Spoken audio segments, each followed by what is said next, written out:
महाराष्ट्रात देखील बदलापूर या ठिकाणी झालेला प्रकार आणि बुलढाणा जिल्ह्यात देखील एक नुकताच काल झालेला घृणास्पद प्रकार हा समोर आलेला आहे।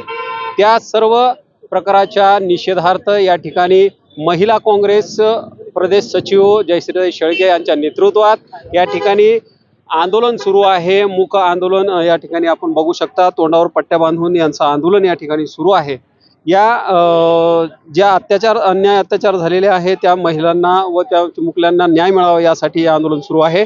आपल्यासोबत जयश्रीताई आहेत। ताई, काय सांगाल, नेमका हा प्रकार जो आहे दिवसेंदिवस वाढत चाललेला आहे, दिल्लीत झालेला प्रकार, त्याच्यानंतर बदलापूर आणि आता बुलढाणा जिल्ह्यात देखील हा प्रकार झालेला आहे, काय सांगाल? खरं म्हणजे सातत्याने मागच्या काही वर्षांमध्ये महिलांवरच्या अत्याचारामध्ये मोठ्या प्रमाणात वाढ झाली। मागचा महिनाभरातला जरी आपण रिपोर्ट घेतला तरी आपल्या लक्षात येईल की अतिशय गंभीर आणि चिंताजनक ही बाब आहे। त्या ठिकाणी कोलकाता असेल, मुझफ्फरनगर असेल किंवा बदलापूर असेल, अकोला असेल आणि काल बुलढाणा जिल्ह्यामध्ये सुद्धा किनगाव राजा या ठिकाणी शाळकरी मुलींसोबत गैरवर्तन झाल्याचा प्रकार उघडकीला आलाय।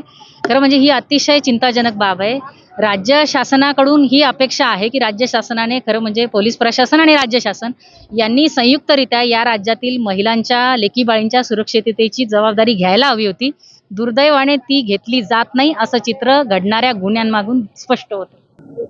ताई, एक प्रश्न असा आहे की महिला आयोग देखील आहे। महिला आयोग कुठंतरी कमी पडताना आपल्याला वाटते का? राज्यात महिला आयोगाचं लक्ष महिलांच्या समस्यांकडे नाहीये का? काय मला असं वाटतं की तुम्ही जो प्रश्न विचारलाय हा प्रश्न विचारण्याची वेळ येते। याचा अर्थच राज्यामधलं राज्य महिला आयोग हे व्यवस्थितरित्या काम करत नाहीये। राज्य महिला आयोगाकडून निपक्षपातीपणे काम करण्याची अपेक्षा आहे, दुर्दैवाने ते होत नाही। आज राज्य महिला आयोगाच्या माननीय अध्यक्षांना आमची विनंती आहे की राज्यामध्ये ठिकठिकाणी प्रत्येक जिल्ह्यामध्ये अशा घटना घडत आहेत, त्यासाठी आपण काहीतरी ठोस उपाययोजना करणं अपेक्षित आहे। काहीतरी कृती कार्यक्रम हा राज्य महिला आयोगाने आखून देणं अपेक्षित आहे, ते होत नाहीये। ते झालं असतं तर अशा प्रत्येक जिल्ह्यामध्ये, प्रत्येक तालुक्यामध्ये महिलांना आंदोलन करण्याची वेळ आली नसती। शासनाला काय सांगा? शासनाकडनं खरं म्हणजे ही अपेक्षा होती की त्यांनी मला या ठिकाणी कुठलंही राजकारण करायचं नाही, परंतु दुर्दैवाने राज्य शासन केवळ त्या ठिकाणी काही तुटपुंजी रक्कमेचं आमिष दाखवून किंवा लाडकी बहीण सारख्या योजनांचं आमिष दाखवून महिलांची मतं घेऊन पाहण्याचं राजकारण केवळ करते। मतांच्या राजकारणामध्ये तुम्हाला महिलांच्या सुरक्षेचा विसर पडलाय, महिलांच्या त्या ठिकाणी आत्मसन्मानाचा, सन्मानाचा विसर पडलाय। हे दुर्दैव आहे। राज्य शासनाकडून हे अपेक्षित नाही। माननीय गृहमंत्र्यांनी याची खरं म्हणजे जबाबदारी घेतली पाहिजे। राज्यात ज्या काही मागच्या आठवड्याभरामध्ये घटना घडल्यात याच्याबद्दल खरंच माननीय गृहमंत्री हे गंभीर असतील आणि त्याच्याबद्दल त्यांना खरंच काहीतरी वाटत असेल तर माननीय गृहमंत्र्यांनी या सगळ्या घडणाऱ्या घटनांची जबाबदारी स्वीकारून राजीनामा द्यायला पाहिजे। निश्चितच या ठिकाणी जे आहे राज्यात हप्त्याभरात ज्या झालेल्या अशा घटना आहेत, या घटनाला जबाबदारी समजून गृहमंत्र्यांनी या ठिकाणी राजीनामा द्यावा अशी मागणी देखील या ठिकाणी जोर पकडत आहे। आणखीन काही महिला आहेत। ताई, काय सांगाल, काय नेमकं म्हणणं आहे? या प्रकरणात बऱ्याच ठिकाणी हे झालेलं आहे। महिला अत्याचाराच्या प्रमाणात प्रचंड प्रमाणात वाढ झालेली आहे, यात तीळ मात्र शंका नाही। ज्या पद्धतीचं वातावरण या महाराष्ट्रामध्येच नाही तर संपूर्ण देशामध्ये आहे, मग ते मणिपूरची घटना असो, बदलापूरची घटना असो, आता बुलढाणा जिल्ह्यामध्ये किनगाव येथे जी घटना घडल्या त्या खरोखर माणुसकीला काळीमा फासणाऱ्या घटना आहे।